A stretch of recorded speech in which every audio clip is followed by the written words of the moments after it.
The phone was already in my hand when I asked the question. My voice was calm, normal. Daniel? So tell me, when is the wedding? There was a pause. Not a long one, just long enough to make my chest feel tight.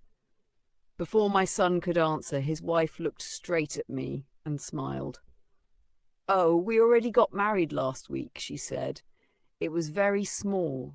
Only special people. Special people. Those two words hit me harder than any scream ever could. I was standing in my own living room, holding my phone like it weighed 100 pounds, watching my son avoid my eyes. She was sitting on the couch I had bought for them. I wasn't special. My name is Margaret Lewis. I live in a quiet town outside Columbus, Ohio. I'm a widow. My husband died 12 years ago, and since then, my son Daniel has been my whole world.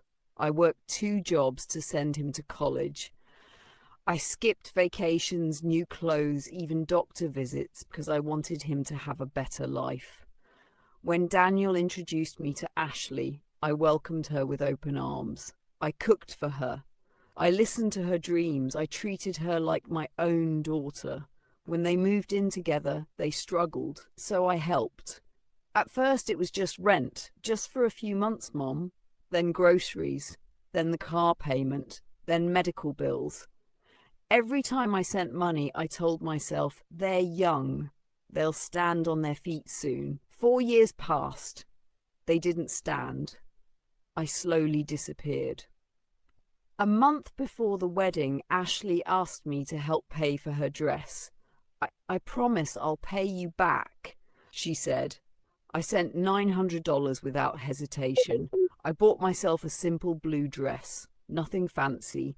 I just wanted to sit in the crowd and watch my son smile. That dress stayed in my closet, still had the tag on it. I saw the wedding on social media instead. Ashley's parents were there, her siblings, friends holding champagne glasses, laughing. Daniel looked happy. I stared at the screen until my eyes burned. 5 days later, my phone rang. Ashley's voice was different this time. Soft, nervous. Margaret, the rent is late. The landlord says if we don't pay this week, we'll get an eviction notice.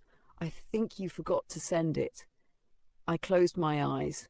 I thought about every meal I skipped, every night I worried about my own bills, every dollar I took from my retirement savings, and I said very quietly, Ashley, I only help special people now. The line went silent. For the first time, it wasn't me shaking. It was her. That night, I sat at my kitchen table with a notebook. I added everything: rent, food, car payments, emergency transfers, wedding money. The total was $41,800. Money I would never get back. Money meant for my old age. I cried. Then I stopped. Something inside me changed. The next morning, I went to the bank. I want all automatic transfers stopped, I told the clerk. She looked surprised. Are you sure, Mrs. Lewis? I nodded. Yes, I'm very sure. My phone rang all day. Daniel. Ashley. I didn't answer. For the first time in years, I took a walk just for myself. A week later, I came home and saw 3 cars in my driveway. Daniel's, Ashley's, and one I didn't recognize. Inside my house, they were sitting with a lawyer. My documents were spread across the table. The lawyer smiled politely and said, "We're concerned about your mental health." That was the moment I understood everything. They weren't worried about me. They were scared the money was gone. I asked them to leave. They refused, so I called my own lawyer. They filed a case saying I was mentally unfit to manage finances. They brought fake concern, fake witnesses, fake tears. I brought truth, medical evaluations, bank records, neighbors who knew me. In court, I looked at my son and said, I didn't become confused, I just stopped paying. The judge listened carefully, then he spoke. Margaret Lewis is fully competent, he said.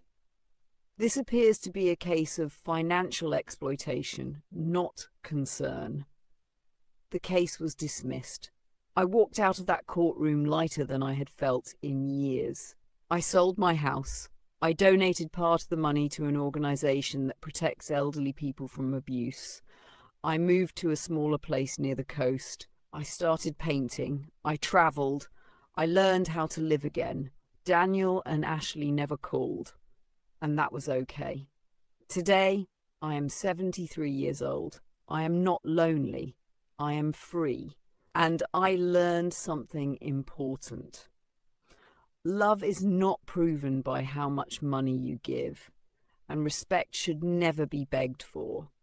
If this story touched you, please like the video. Tell me in the comments, what would you have done in my place? And subscribe to Brave Truth Network, because real stories deserve to be told.